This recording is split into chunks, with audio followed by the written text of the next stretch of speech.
Terbunuhnya cucu Nabi sallallahu alaihi wasallam Husain ibnu Ali. Ma'asyiral muslimin yang dimuliakan Allah Subhanahu wa taala. Kita tahu bahwa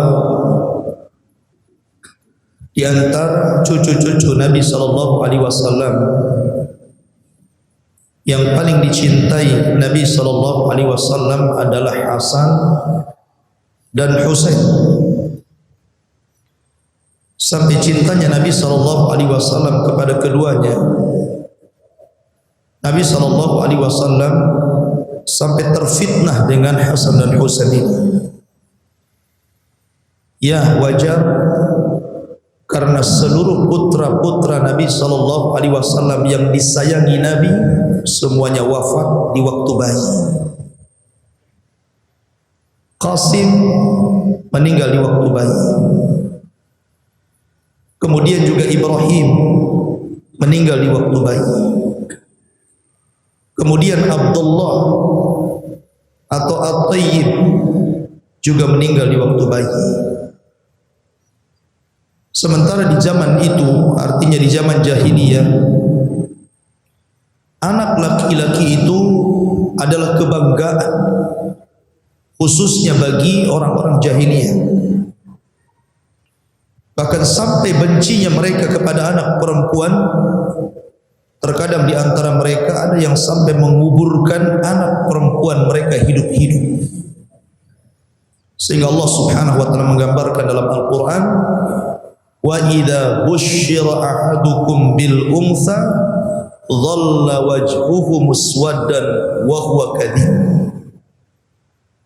Apabila dihabarkan gembira kepada mereka tentang kelahiran anak perempuan, maka muka mereka memerah, marah, karena tidak suka dengan anak perempuan. Sehingga bagi mereka anak laki-laki itu sebuah kebanggaan besar. Sementara ketika Nabi sallallahu alaihi wasallam dikaruniai anak laki-laki, mulai dari Qasim kemudian Abdullah sudah meninggal di waktu bayi. Bahkan ketika Ibrahim, putra daripada Maryah Qibtiyah, budak beliau, ketika itu usianya 2 tahun lebih. Anak usia 2 tahun lebih itu kan lucu-lucunya, ikhwan. Karena anak 2 tahun lebih itu sudah mulai bicara, memanggil-manggil ayahnya, kemudian belajar berbicara. Terkadang orang tua secapek apapun pekerjaan di luar rumah, kemudian pulang dan melihat anaknya yang lucu-lucunya, terkadang hilang capeknya. Ma'asyiral muslimin, sehingga wajar kalau ketika Nabi SAW memiliki cucu namanya Hasan dan Husain, kecintaan Rasul itu luar biasa. Dan itu bisa kita saksikan pada hari ini, di mana kakek ataupun nenek itu lebih sayang kepada cucunya dibandingkan orang tuanya. Walaupun terkadang kakek nenek ini sayangnya menyesatkan, biasanya memanjakan, bukan mendidik, kebanyakan. Itulah yang dirasakan Nabi SAW, seorang kakek sangat cinta dengan Hasan dan Husain karena beliau tidak punya anak laki-laki. Sehingga suatu ketika Nabi SAW pernah berkhutbah, tiba-tiba Hasan dan Husain itu lari ke sana kemari, anak kecil. Tiba-tiba Nabi SAW turun dari mimbar, kemudian menangkap Hasan dan Husain, meletakkan satunya di kanannya dan satunya di kirinya, kemudian berjalan lagi dan naik ke atas mimbar sambil menggendong Hasan dan Husain dan sambil memeluk dan menciumnya. Sehingga Nabi SAW melanjutkan khutbahnya dan mengatakan, Sadaqallahul azim, Sungguh benar firman Allah Subhanahu wa taala, innama amwalukum wa auladukum fitnah. Sesungguhnya harta kalian dan anak keturunan kalian terkadang menjadi fitnah, termasuk aku. Karena sayangnya kepada Hasan dan Husain. Sampai-sampai Nabi sallallahu alaihi wasallam mengatakan kepada Hasan dan Husain di hadapan para sahabatnya, sesungguhnya Hasan dan Husain adalah sayyida syababi ahlil jannah. Hasan dan Husain kelak akan menjadi pemimpin anak-anak muda di surga. Maka Nabi sallallahu alaihi wasallam pernah meramalkan, tentu berdasarkan wahyu, mengatakan kepada Hasan, sesungguhnya di antara cucuku ini, kemudian disyaratkan kepada Hasan, kelak akan mendamaikan dua pasukan yang besar yang akan saling membunuh di antara mereka. Masyarul muslimin yang dimuliakan Allah Azza wa Jalla, karena Hasan dan Husain adalah tumbuh dari keluarga Nabi, tentu dia tumbuh menjadi orang yang taat kepada Allah Subhanahu wa taala dan ahli ibadah. Dikenal tentang ibadahnya, dikenal tentang wara' dan zuhudnya, bahkan keberanian dalam jihad. Itulah didikan Nabi sallallahu alaihi wasallam selaku kakeknya. Ketika khilafah kemudian dipegang oleh ayahandanya Ali bin Abi Thalib radhiyallahu anhu, ketika terbunuhnya Utsman bin Affan radhiyallahu anhu dan pengepungan orang-orang ini di rumah Utsman, Hasan dan Husain datang membawa pedang dan melindungi Utsman bin Affan. Tapi Utsman bin Affan kemudian menyuruh keduanya untuk pergi, karena ini urusan dia dengan mereka. Hasan dan Husain pun dengan menangis terpaksa meninggalkan Utsman. Akhirnya Utsman terbunuh madluman, dizalimi, dibunuh secara sadis. Ketika Utsman bin Affan radhiyallahu anhu meninggal, memang tidak ada yang layak menjadi seorang khalifah selepas Utsman dibandingkan Ali. Tidak ada manusia yang paling mulia ketika itu kecuali Ali bin Abi Thalib radhiyallahu anhu. Sehingga Ali tentu langsung menggantikan posisi Utsman bin Affan sebagai khalifah keempat. Dan urutan itu disepakati ahli sunnah wal jamaah, kecuali orang-orang Syiah yang sesat. Akan tetapi dari keluarga Muawiyah sendiri tidak setuju. Bukan tidak setuju pengangkatan Ali menjadi khalifah, tidak. Tapi tidak setuju kalau Ali ini tergesa-gesa menjadi khalifah. Harusnya Ali itu menangkap seluruh orang-orang yang terlibat dalam pembunuhan Utsman, bukan mengajak manusia berbaiat kepada dirinya. Lah orang yang paling menentang adalah Muawiyah bin Abi Sufyan yang ada di Syam. Kata Muawiyah bin Abi Sufyan, tangkap dulu para pembunuh Utsman itu, baru aku akan berbaiat kepadamu dan mengajak seluruh orang-orang Syam berbaiat kepadamu. Tapi Ali melihat maslahat yang lebih besar, karena di belakang para pembunuh Utsman ini ada kekuatan yang besar, ada kabilah-kabilah yang besar, yang bisa saja terjadi perang yang lebih luas dan besar. Sehingga Ali berijtihad demi kemaslahatan kaum muslimin, baiat diriku dulu, kemudian kita kumpulkan kekuatan, baru kemudian kita tangkap para pemberontak yang telah membunuh Utsman itu. Tapi Muawiyah menolak, dia tidak mau, dia tetap berijtihad tangkap dulu. Maka kemudian Ali pun diangkat menjadi khalifah oleh kaum muslimin kecuali penduduk Syam. Mereka tidak mau berbaiat kepada Ali. Dari sinilah kemudian Ali akhirnya ingin mendekati Muawiyah dan penduduk Syam dengan cara apa? Memindahkan ibu kota Madinah ke Kufah, ke Basrah, ke daerah Syam, agar dekat dengan orang-orang Syam, supaya bisa mendekati mereka. Tetapi tujuan Ali radhiyallahu an berbeda dengan kehendak Allah Subhanahu wa taala. Justru kemudian Ali malah berselisih dengan Muawiyah yang berakhir dengan perang besar yang sejarah mencatatnya sebagai perang sipil. Banyak korban jatuh di sini dari antara sahabat-sahabat Nabi sallallahu alaihi wasallam. Secara akidah ahli sunnah, tentu Ali berada di atas kebenaran dibandingkan Muawiyah bin Abi Sufyan. Dari mana kita tahu bahwa Ali itu berada di atas kebenaran? Dari sabda Nabi sallallahu alaihi wasallam kepada Ammar ibn Yasir. Ketika Ammar bin Yasir sedang membangun Masjid Nabawi, dia membawa bata-bata untuk membangun masjid itu lebih di antara para sahabat, karena Ammar itu kuat orangnya. Ketika Nabi SAW melihat Ammar membawa bata lebih di tangannya, Rasul mengatakan, "Ya Ammar, waihak, sataqtuluka fi'atun baghiyah." Celaka engkau wahai Ammar, kelak engkau akan dibunuh oleh kaum pemberontak. Maka sabda Nabi SAW ini menjadi sebuah kenyataan. Ketika Ali radhiyallahu an berperang bersama Muawiyah, rupanya Ammar terbunuh di sini. Dan Ammar itu masuk pada kubu Ali radhiyallahu an. Kata Nabi sallallahu alaihi wasallam, "Ya Ammar, engkau akan dibunuh oleh kaum pemberontak."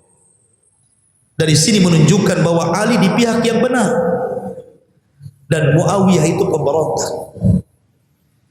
Makanya ketika Ali radhiyallahu anhu ditanya tentang sikapnya terhadap Muawiyah, apa kata Ali?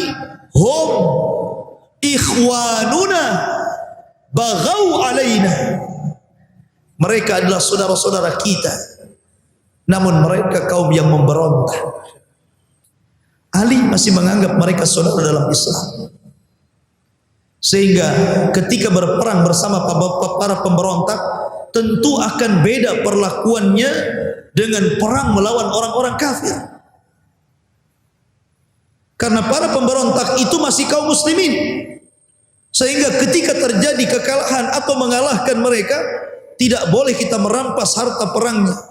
Tidak boleh kita menjadikan wanita-wanitanya budak. Tidak boleh kemudian kita membunuh orang-orang itu. Kalau seandainya mereka sudah terluka dan tidak berdaya, karena mereka masih kaum muslimin, cuman mereka memberontak. Ma'asyiral muslimin, akhirnya sampai kepada kisah munculnya Khawarij yang tidak rela perdamaian Ali dengan Muawiyah, berakhir dengan pembunuhan Ali di tangan Abdurrahman ibn Mulzam, seorang tokoh Khawarij. Membunuh berkeyakinan berpahala. Bayangkan, membunuh Ali dan berkeyakinan di balik pembunuhan Ali ini ada pahala yang besar. Itulah orang-orang Khawarij, para pembenci keluarga Nabi sallallahu alaihi wasallam. Ketika Ali radhiyallahu anhu meninggal di tangan Abdurrahman bin Mulzam inilah, maka secara otomatis Hasan diangkat menjadi khalifah sepeninggal Ali radhiyallahu anhu bapaknya. Dan Hasan berkuasa tidak lama, hanya 6 bulan.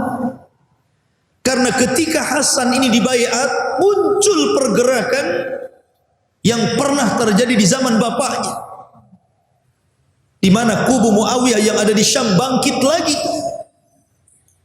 Dan orang-orang yang memiliki loyalitas tinggi kepada ayahnya Ali bin Abi Thalib, akhirnya mereka berbaiat kepada Hasan, dan hampir terjadi peperangan kembali antara kubu Hasan dan kubu Muawiyah. Sudah berhadap-hadapan.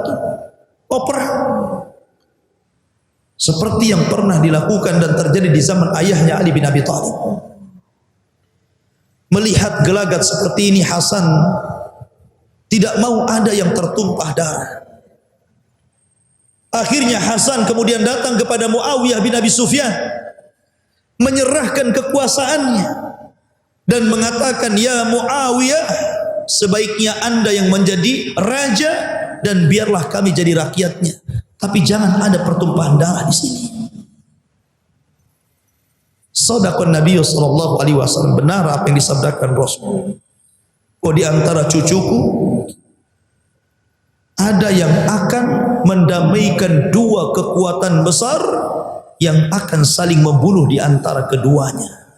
Dialah Hasan ibnu Ali. Mendamaikan kekuasaan sehingga tahun perdamaian, tahun tersebut disebut tahun perdamaian.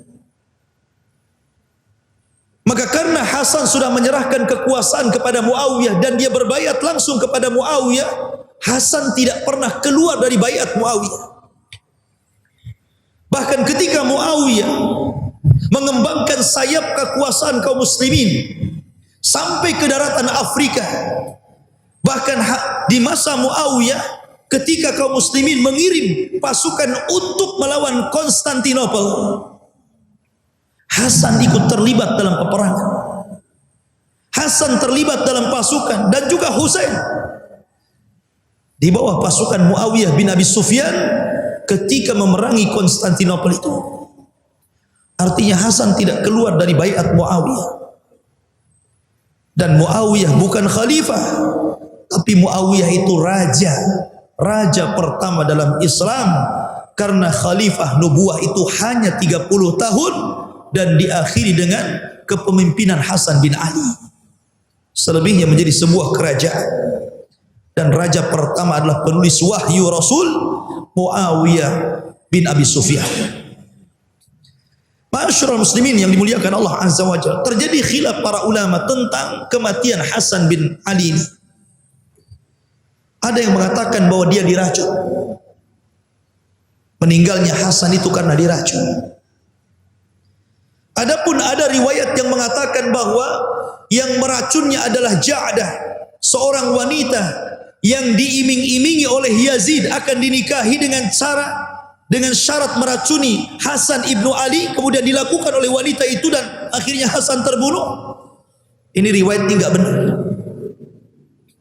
Riwayat ini tidak benar.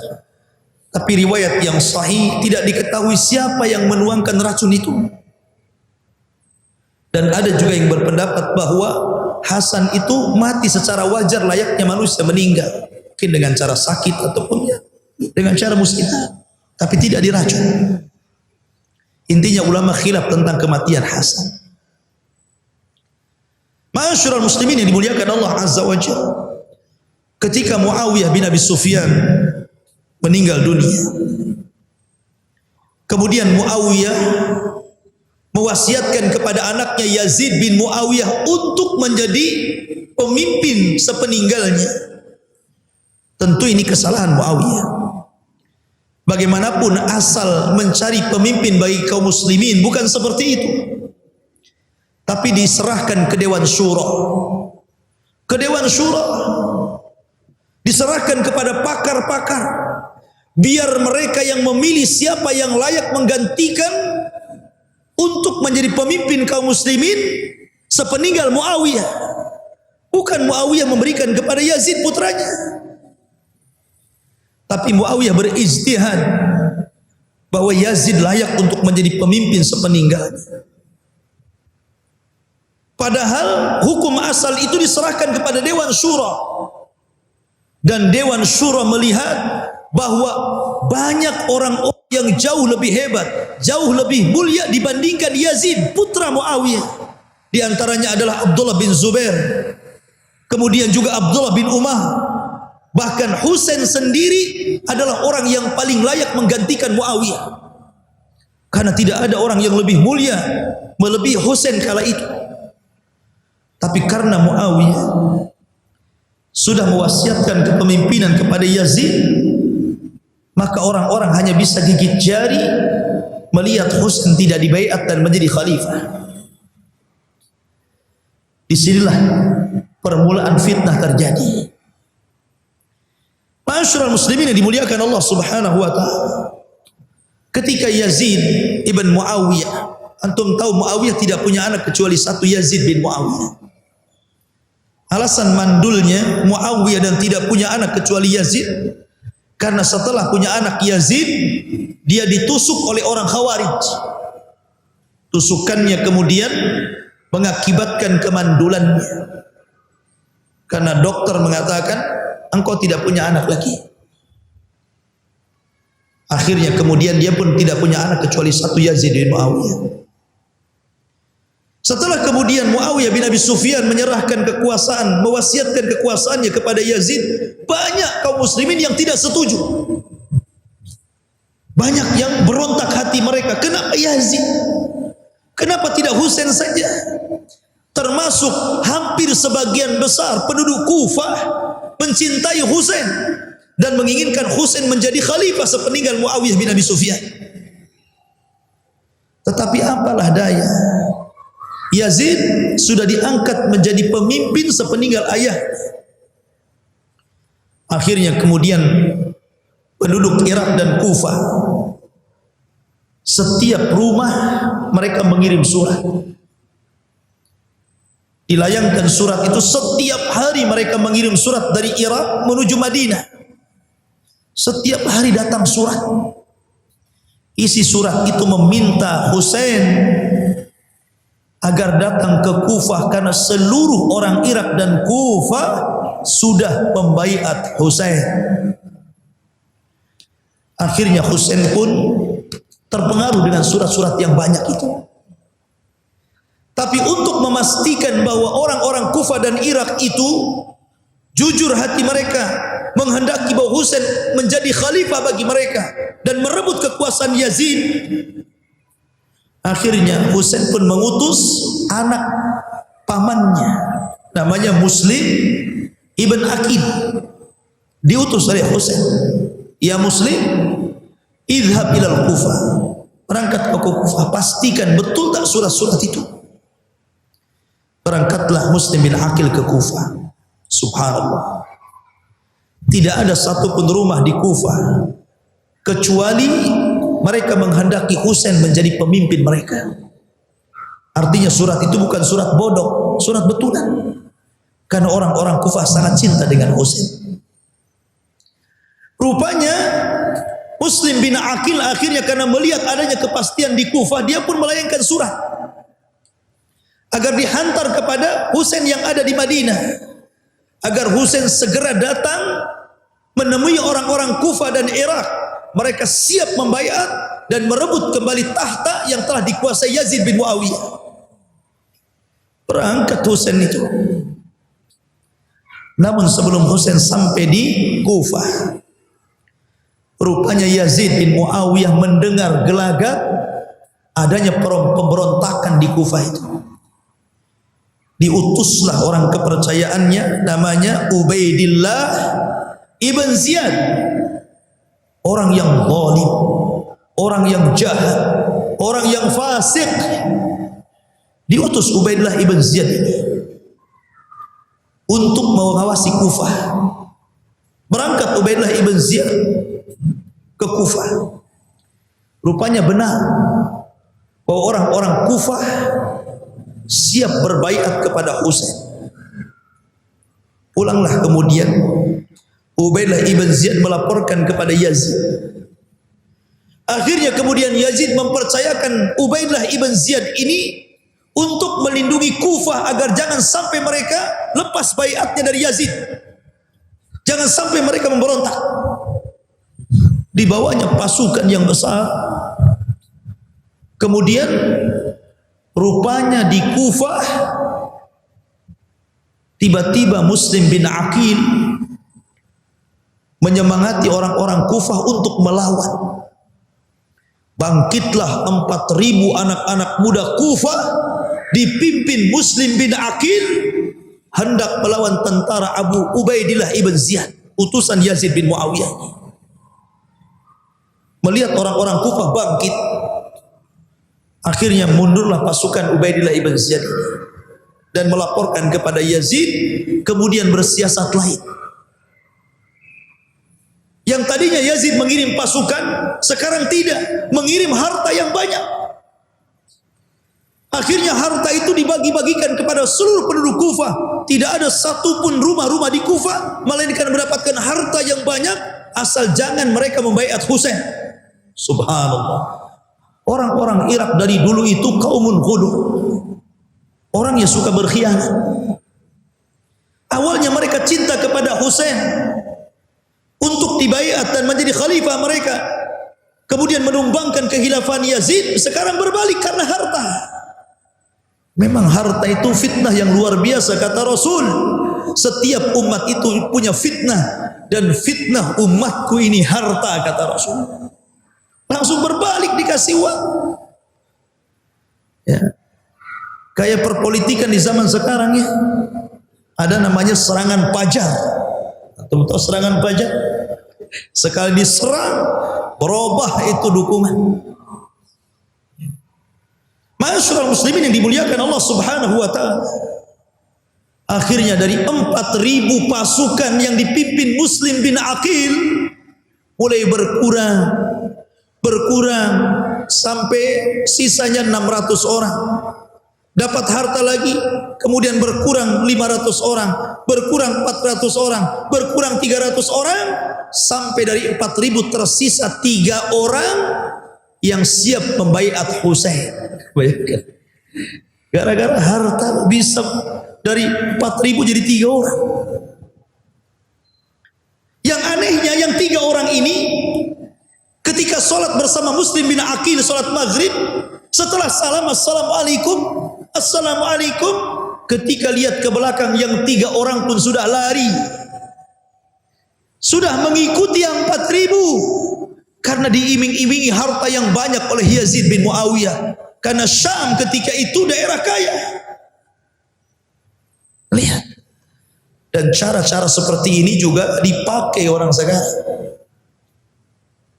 Itu cara yang paling ampuh kan.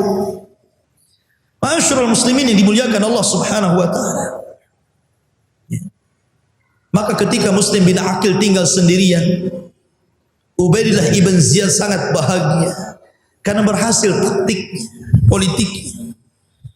Maka Muslim bin Aqil pun ditangkap. Namun sebelum ditangkap, dia menulis surat kepada Husain agar jangan dilanjutkan perjalanannya, pulang balik ke Madinah. Orang-orang Kufah sudah berkhianat. Kemudian setelah menulis surat itu, Muslim bin Aqil pun dibunuh dengan cara yang sadis oleh Ubaidillah ibn Ziyad. Sementara surat yang dilayangkan agar Husain balik ke Madinah ini tidak sampai kepada Husain. Sementara surat yang pertama agar Husain datang ke Kufah sudah dibaca Husain. Maka Husain pun dengan bahagia menyiapkan pasukan yang secukupnya dengan membawa 70 orang. Sebagiannya adalah keluarga Nabi di bawahnya, istri-istrinya. Kemudian anak-anak, keponakan-keponakan dibawa semuanya.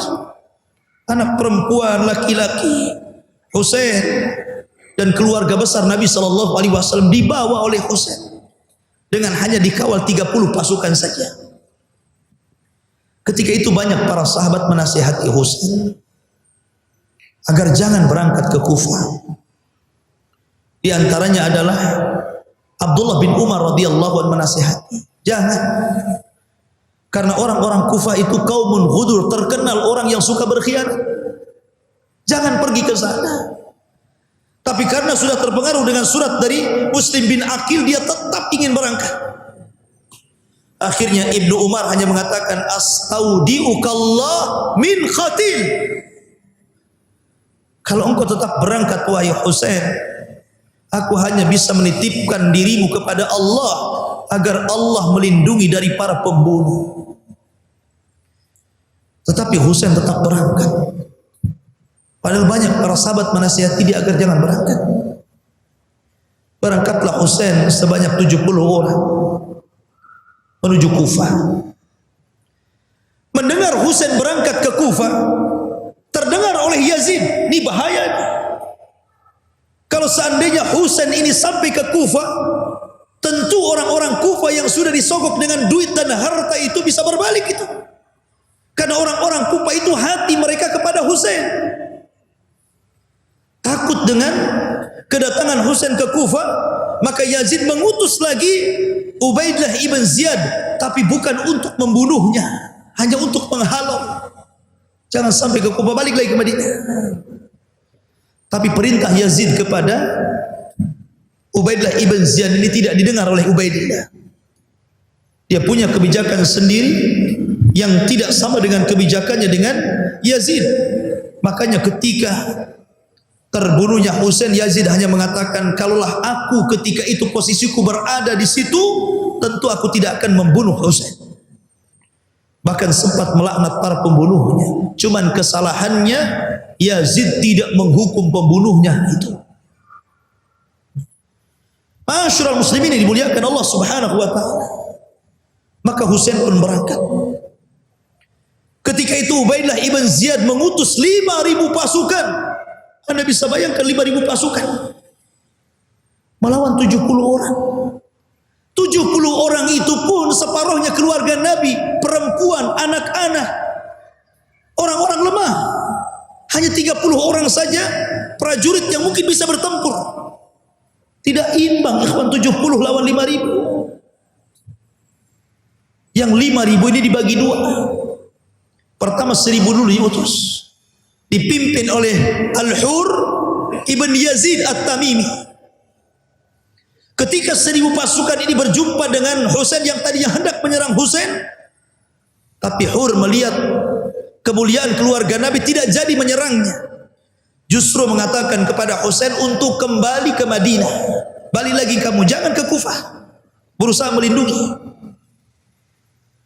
Minimalnya jauhi Kufah, kalaupun tidak pulang ke Madinah.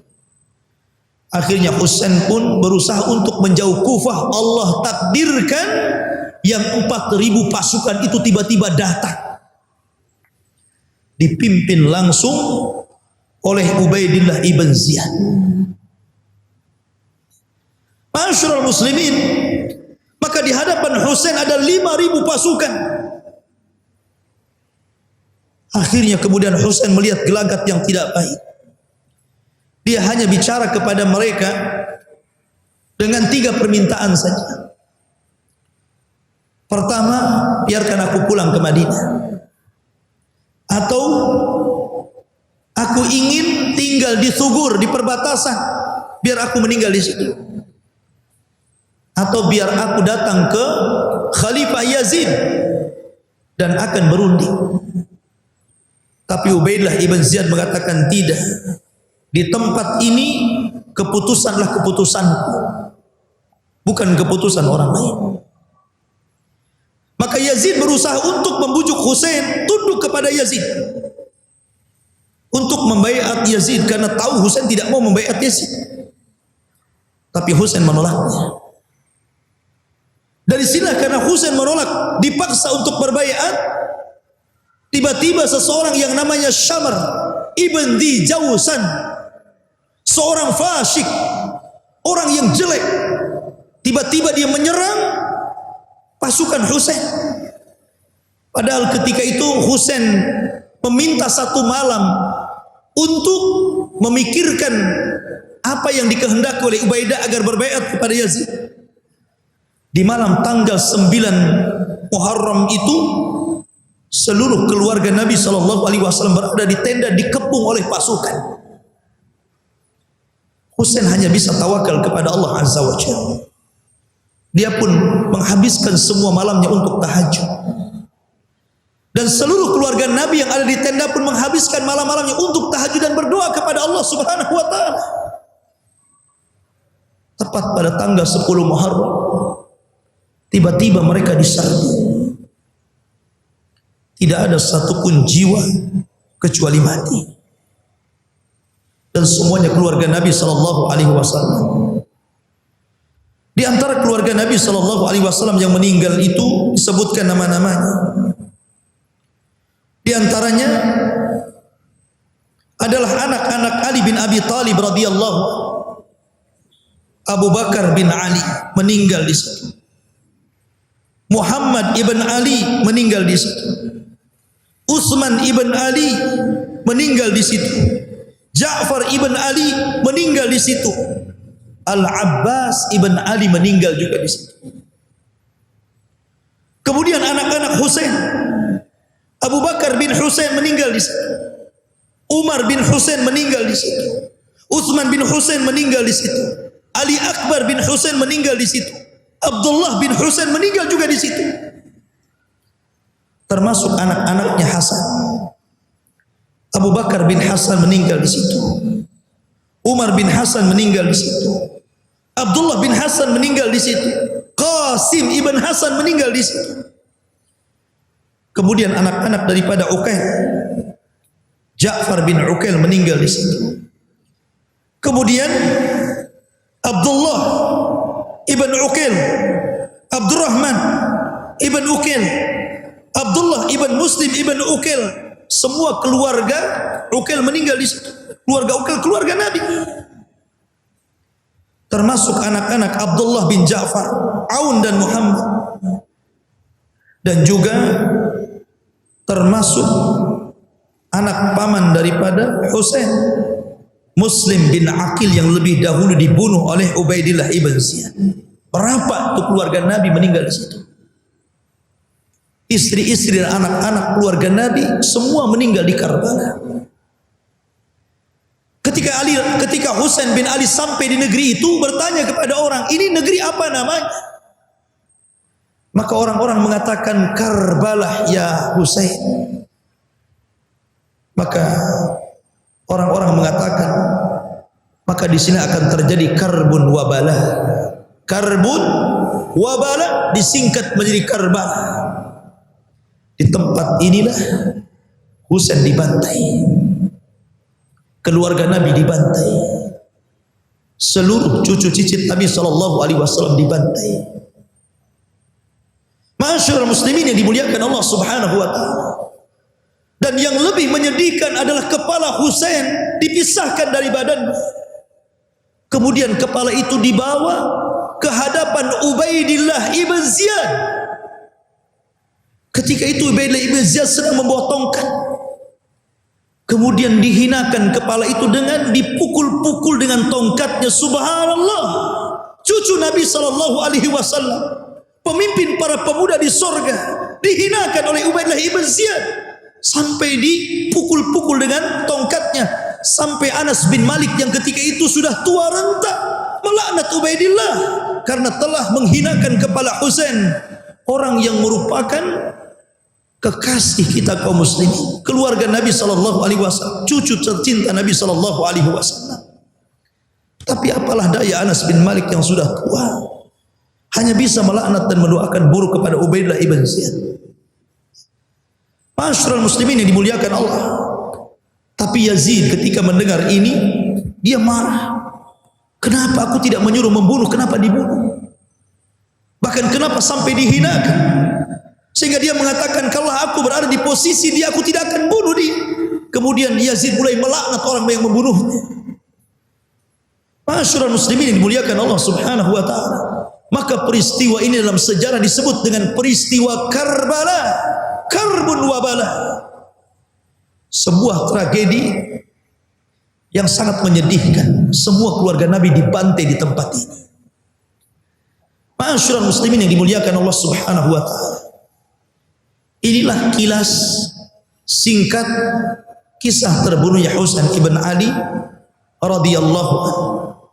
Sehingga hari ini kita kenal ada orang-orang yang merayakan terbunuhnya Husain dengan cara berkabung. Di antara mereka ada yang memukul-mukul badan, terkadang membawa tombak, terkadang membawa besi, terkadang membawa pisau golok pedang, kemudian memukul-mukulkan kepadanya sehingga darah mengalir di mana-mana. Dan mereka berkeyakinan bahwa apa yang mereka rasakan tidak seperti Husain ketika disiksa dan dipenggal dan dibunuh secara zalim. Mereka lah orang-orang Syiah Rafidhah, Syiah Iran. Akan tetapi tentu ajaran seperti ini bukan ajaran Islam. Karena Nabi SAW menggolongkan ajaran ini adalah ajaran jahiliyah. Kata Nabi SAW, arba'un min umuril jahiliyah la yatrukuhun. 4 perkara dari perkara jahiliyah yang tidak mungkin orang bisa meninggalkannya. Salah satunya an-niyahatu 'alal mayyit, meratap kepada orang yang meninggal. Tidak boleh Husain diratap seperti itu. Karena kita dilarang meratap kepada orang mati. Karena yakinlah bahwa Husain mati syahid. Kita cinta dengan Husain karena Nabi SAW menjamin orang yang mencintai Husain berarti dia telah mencintai Rasulullah SAW. Dan kita cinta kepada Husain tidak sebagaimana prasangka orang-orang Syiah kepada kita, menuduh bahwa kita ini para pembenci Ahlul Bait. Demi Allah, kita tidak pernah benci Ahlul Bait dan kita sayang dengan keluarga Nabi. Sehingga setiap kita salat kita selalu menyebut-nyebut keluarga Nabi. Allahumma salli ala Muhammad wa ala ali Muhammad. Wa ala ali Muhammad artinya keluarga Nabi. Dan kita juga tidak seperti orang-orang Khawarij yang membunuh Ali bin Abi Thalib. Mereka senang dengan terbunuhnya keluarga Nabi. Dan mereka sebagian besar dari Bani Umayyah. Mereka bersenang-senang membuat acara makan-makan besar karena mereka melihat terbunuhnya Husain sebuah keberhasilan, sehingga mereka merayakan dengan gembira ria. Maka kita tidak boleh. Dia keluarga Nabi, dia cucu Nabi, dia adalah pemimpin kita di sorga. Macam mana kalian ridho dengan terbunuhnya Husain, kemudian bergembira makan-makan di bulan yang harusnya kita sedih dan mendoakan Husain? Masyaallah muslim, maka sikap kita ya ikhwan, kita tidak boleh merayakan 2 perkara ini. Baik ikut Syiah Rafidhah yang merayakan dengan cara berkabung memukul-mukul sampai berdarah-darah, ataupun seperti orang-orang Nawasib dan Khawarij yang mereka justru makan-makan bergembira ria dengan terbunuhnya keluarga Nabi SAW. Iyadzan billah. Kita ahli sunnah tidak sebagaimana Syiah dan tidak sebagaimana Khawarij. Kita kutuk Khawarij dan kita pun sedih dengan kematian Husain, tapi bukan seperti anda yang melakukan wahai Syiah. Tidak seperti itu. Karena itu bukan ajaran Islam yang diajarkan Nabi kepada kita. Wallahu a'lam. Ini di antara cerita meninggalnya Husain tepat pada tanggal 10 Muharram. Disitulah keluarga Nabi SAW dibantai di Karbala. Wallahu a'lam.